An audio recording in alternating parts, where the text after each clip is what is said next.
England. And before I update you on the latest developments in the food supply chain, let me first give you an update on the latest data from the COBRA coronavirus data file. Through the government's ongoing monitoring and testing programme, as of today, 669,850 tests for coronavirus have now been carried out in the UK, including 29,058 tests carried out yesterday.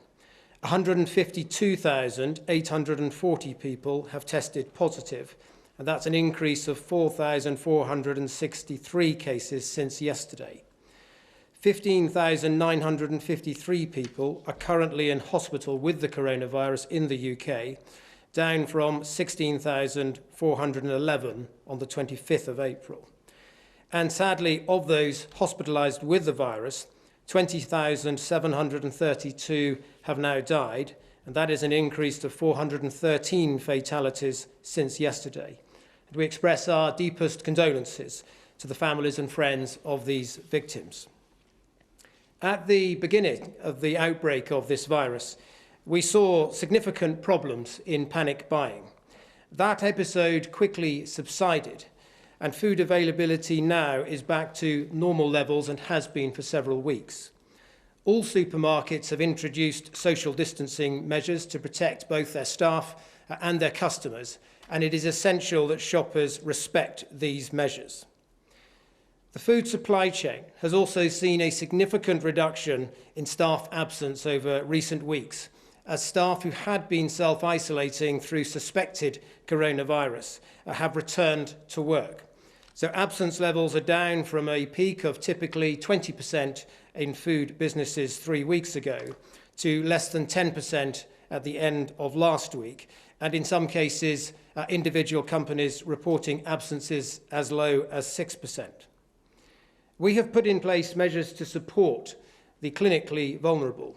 So far, 500,000 food parcels have been delivered to the shielded group, that is those who cannot leave home at all due to a clinical condition that they have.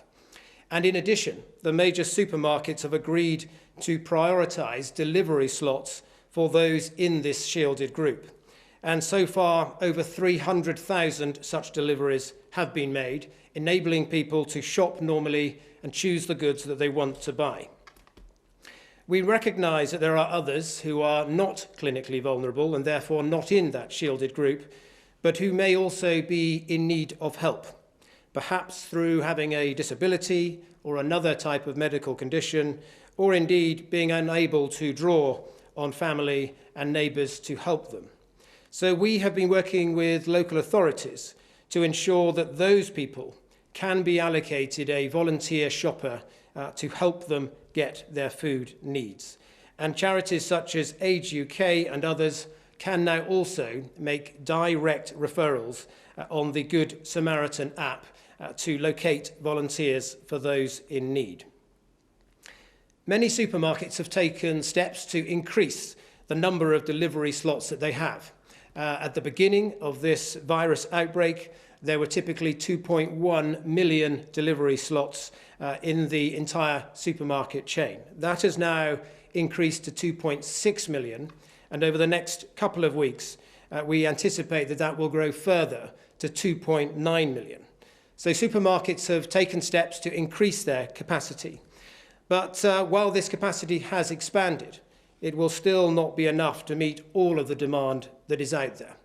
Some supermarkets have already chosen to prioritise some vulnerable customers with a proportion of the delivery slots that they have, and others have offered to work with us and also with local authorities to help establish a referral system so that when somebody is in desperate need, a local authority is able to make a referral to ensure that they can get a priority slot.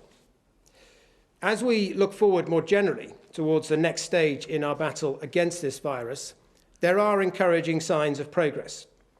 But before we consider it safe to adjust any of the current social distancing measures, we must be satisfied that we have met the 5 tests set out last week by the First Secretary. Those tests mean that the NHS can continue to cope, that the daily death rate falls sustainably and consistently, that the rate of infection is decreasing and operational challenges have been met, and most important of all, that there is no risk of a second peak. For now, the most important thing that we can all do to stop the spread of the coronavirus is to stay at home, to protect the NHS and save lives. Thank you. And I would now like to pass over to Stephen Powis, who will give you a further update. Thank you, Secretary of State, and good afternoon, everybody. I'd like to take you through some familiar slides which indicate how this epidemic is progressing in the UK. The first couple relate to the use of transport, and you will have seen these before. So the first shows public transport usage throughout the UK and in London, together with motor vehicle transport usage. And you will see we continue to see a great reduction in the number of journeys taken on public transport and also a decrease in the use of motor vehicles. There is maybe the hint of a little bit of an increase in the use of motor vehicles, and as I said yesterday, I think we need to ensure that this does not mean that we are not continuing to comply with the government instructions on social distancing, which are of course so key to ensuring that we get on top and control the spread of this virus. The next slide, which again I showed you yesterday, is data taken from the use of Apple Maps as an example of people going out and about. So it looks at the requests for directions in Apple Maps, and again this shows decline from the start of the introduction of social distancing on public transport, but also requests for directions for walking and driving. Although again, you can see there might be a little hint there of an increase in walking and driving. And again, must emphasize how important it is that we comply with those social distancing measures. And the reason that's important, of course, is shown in the next set of slides, the first of which shows the number of new cases determined by testing in the UK. And you can see that the benefit of social distancing is beginning to be reflected in the number of new cases determined by testing. We are not seeing increases in that. We are seeing a fairly stable number. And that, of course, is also on the backdrop of an increased number of tests becoming available.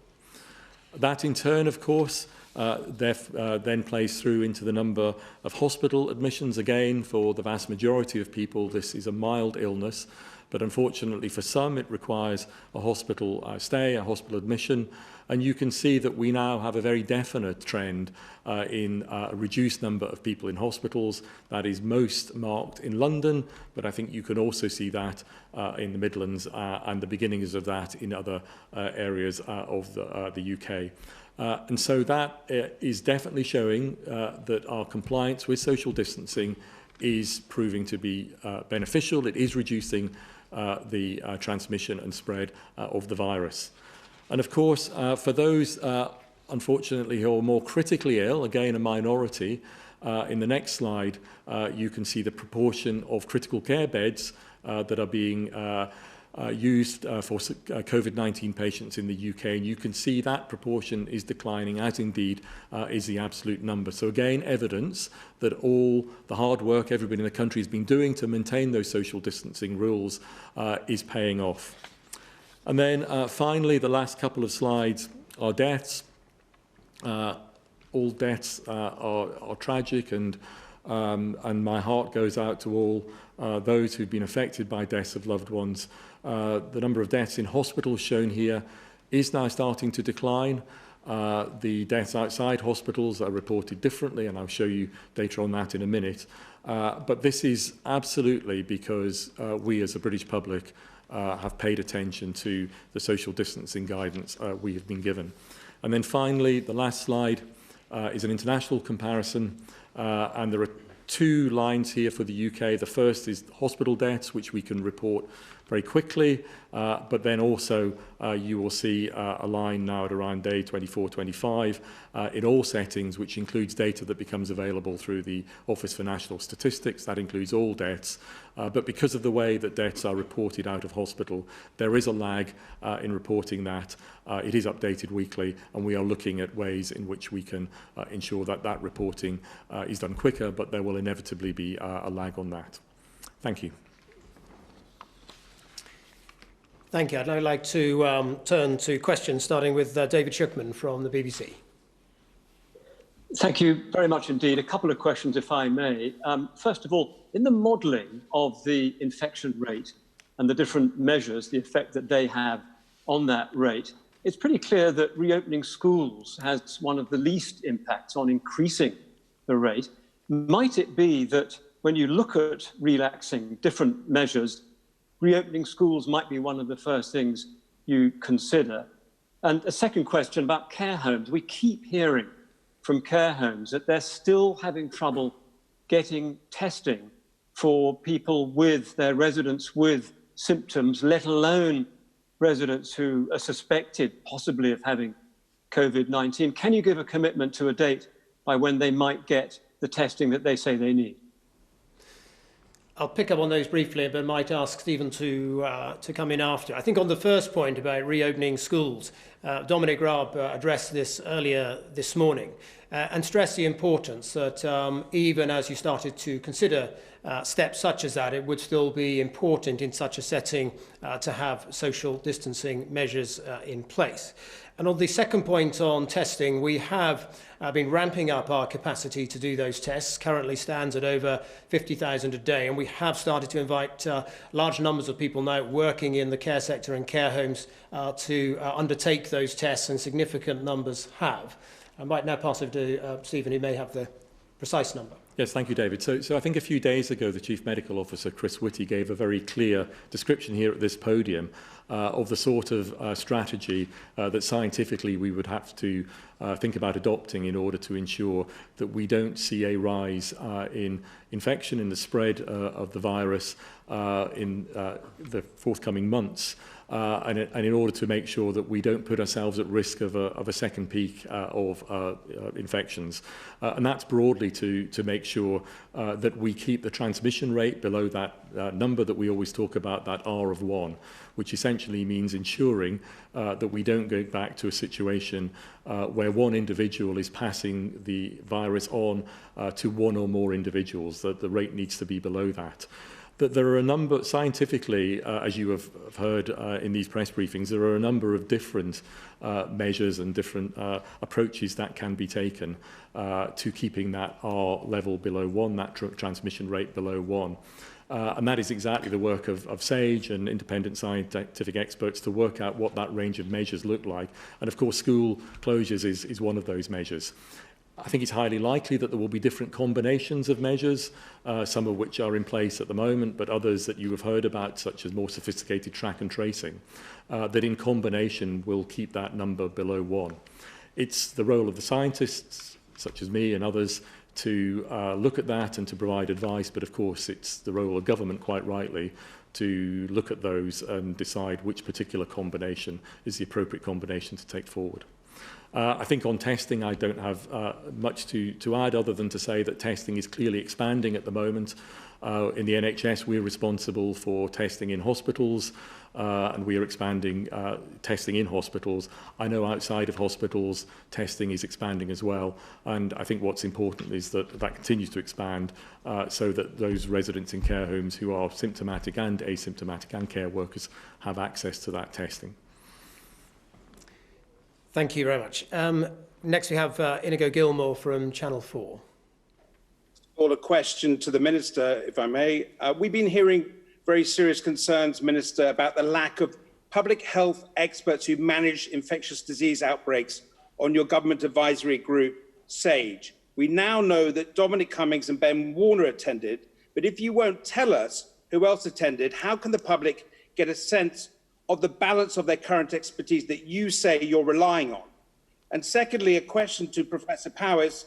We've been speaking to a local director of public health who says that data is just not being shared by central government, and it makes attempts to properly contact, trace and deal with local outbreaks.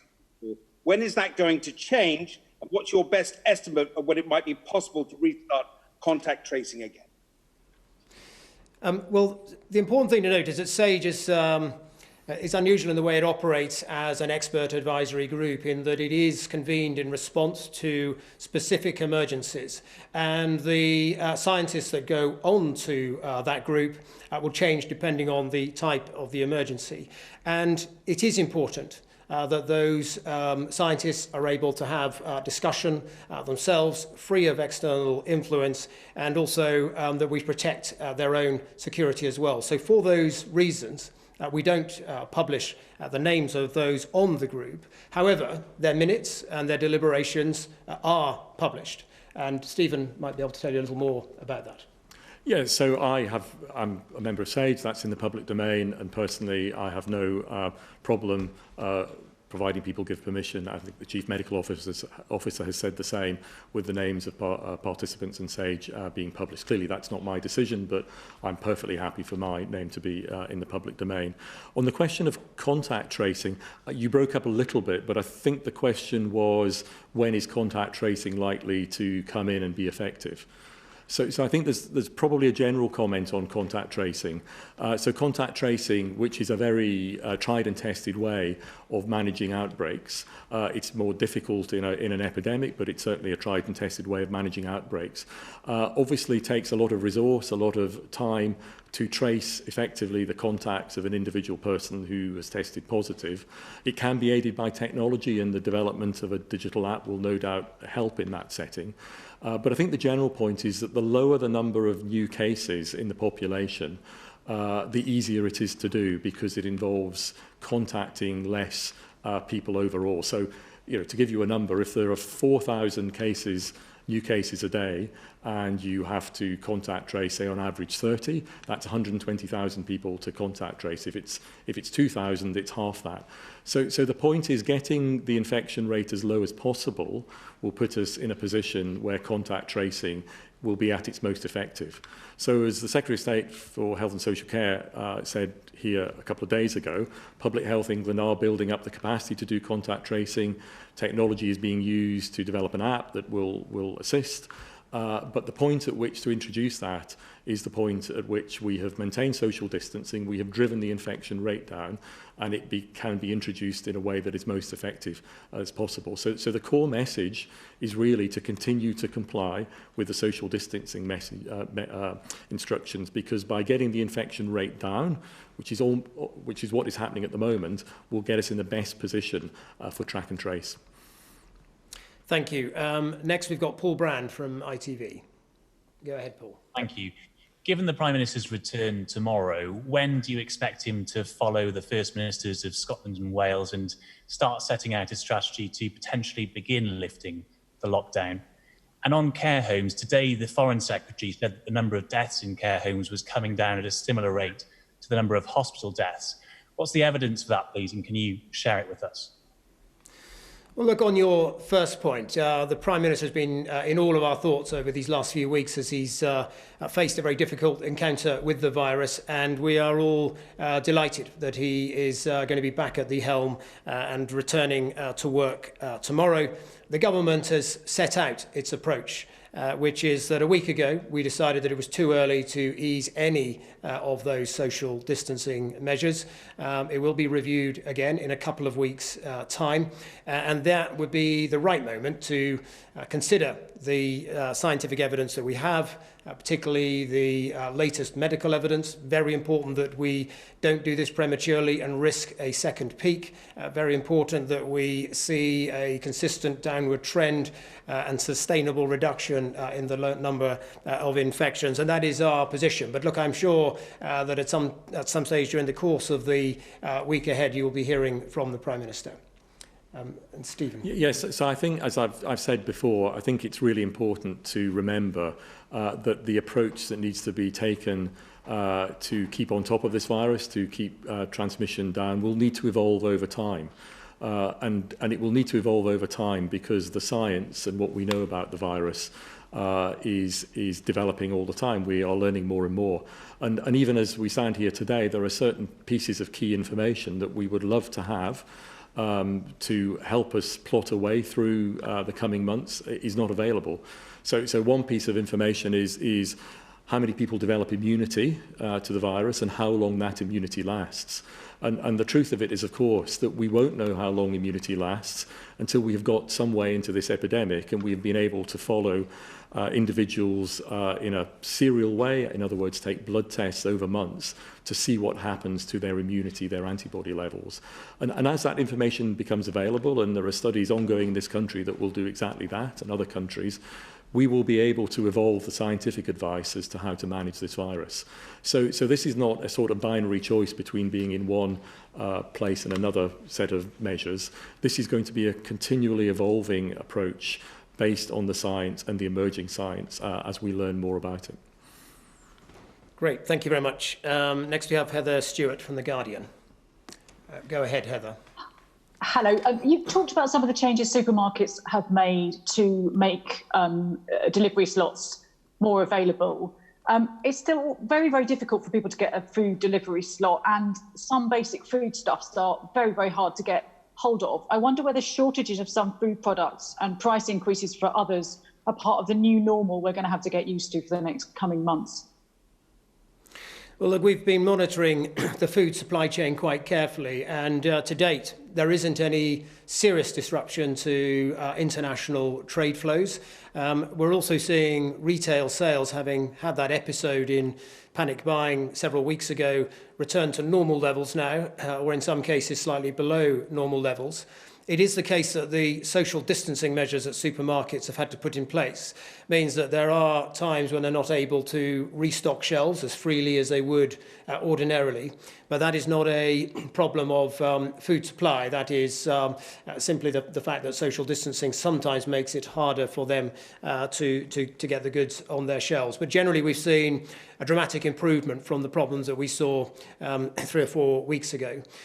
The international food supply chain continues to work well, although there are isolated cases of trade being disrupted, particularly, for instance, some goods coming from India.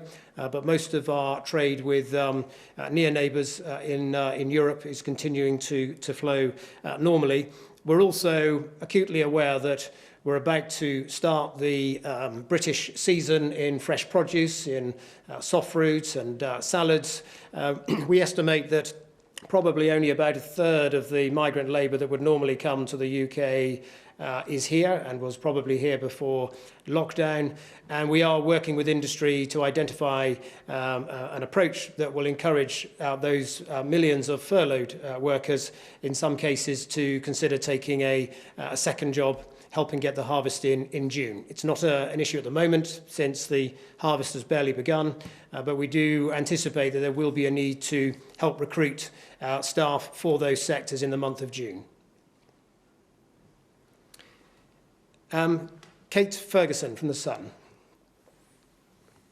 Hi, thank you, Secretary of State. One question for you and one for Stephen Powis. To you, we've seen reports in the newspapers today that passengers arriving in Britain will be told to quarantine for 2 weeks. How are you going to be enforcers? Will police be making spot checks? And if lockdown is eased and Brits can go on their summer holidays, will they have to take another 2 weeks off work to self-isolate back home here when they return?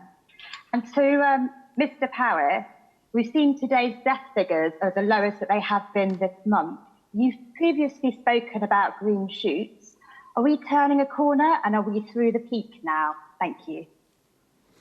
Well, on your first point, I know there's a lot of speculation around these things, and I think the point is this, that as we move to a new phase at some point in the future, we're not there yet and not ready to make that decision yet, international travel could become a more significant part of the risk to manage. At the moment, all of the evidence suggests that it is only a tiny proportion of the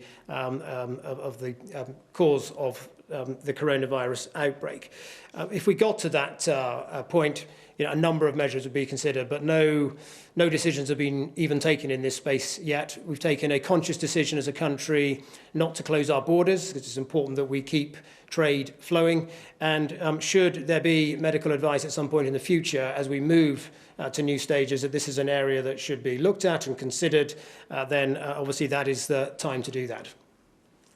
Thank you. So I think when you go back a number of weeks ago, when I started presenting, as others do, the charts that we present at the start of these briefings, what I was pointing out was that as we began to see reductions in the use of transport, indicating that the British public were beginning to comply with the guidance that had been issued on social distancing, that if that was sustained, then over time it would translate into a reduction in the number of cases, a reduction in the number of hospital admissions, and then finally through a reduction in the number of deaths. And of course, a number of weeks ago, those charts all showed that infections and hospital admissions, people in critical care, and deaths were on the increase.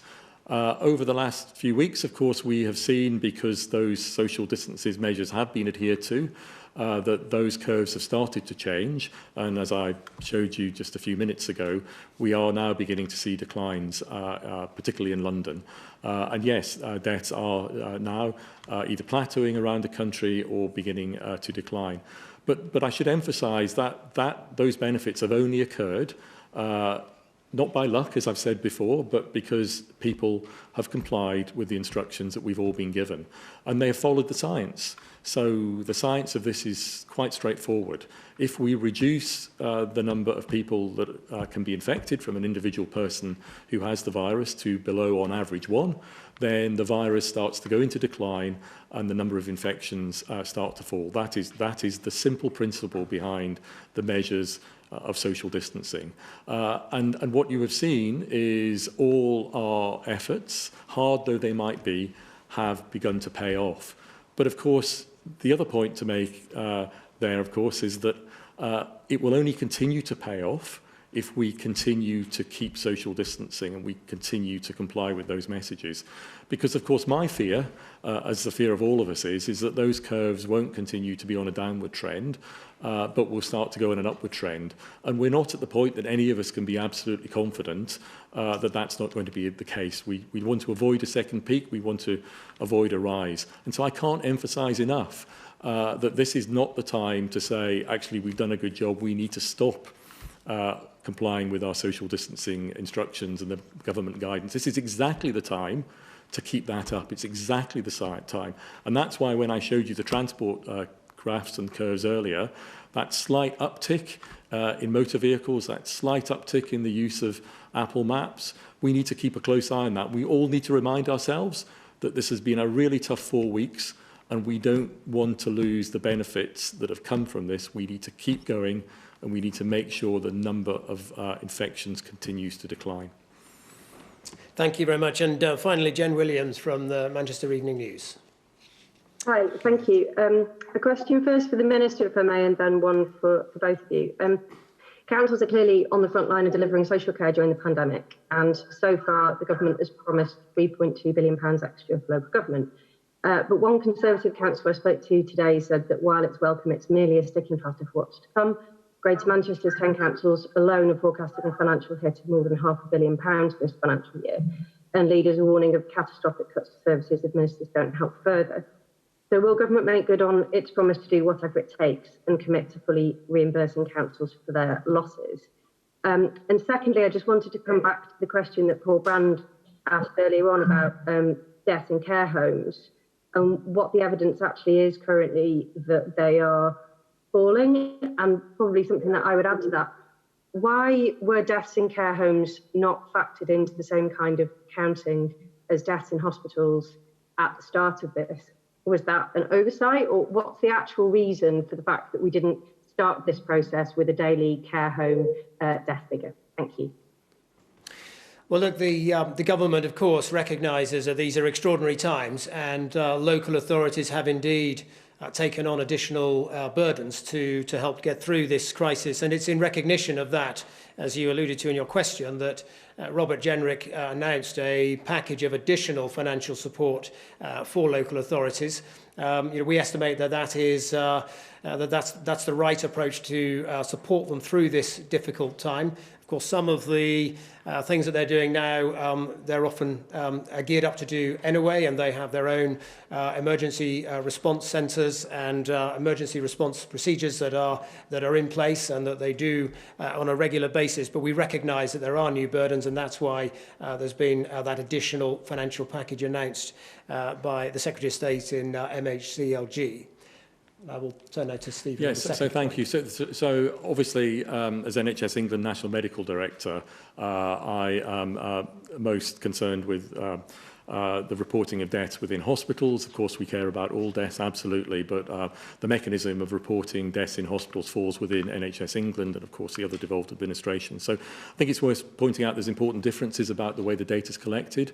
Within the NHS, we work with several hundred hospitals in order to collect that data on a daily basis. And we're collecting the data from people who have died in hospital who we know have tested positive. So that's one important thing to remember. The NHS, all those organisations are within the NHS family. They're all NHS organisations who are used to putting in daily reports to, in my case, NHS England. So there's a system that already exists, for instance, that we use during winter pressures, that means that it's very straightforward for those trusts to report that data on a daily basis.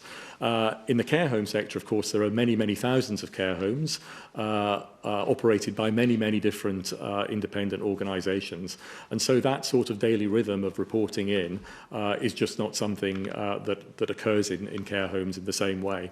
And then, of course, the other important difference is, as I said, in hospitals, what we're reporting is deaths where we know somebody has tested positive. In the community, deaths that are being reported is deaths where the registration process, the doctor who has certified death, has put COVID-19 on the death certificate, and then that has gone through the usual death certification process. And it's the Office for National Statistics, as I said earlier, that gathers that data. And as I'm sure everybody knows, that process takes several days and can take longer.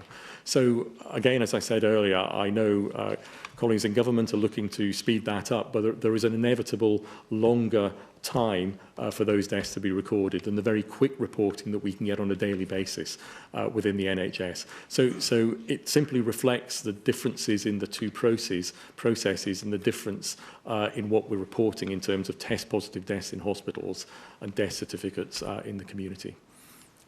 Thank you very much, Stephen, and we're out of time. I simply wanted to conclude, though, by recording my thanks and paying tribute to all of those who are working throughout the food supply chain, from farmers, manufacturers and retailers. The response of this industry to ensure that we have the food as a country that we need has been truly phenomenal. But thank you all very much.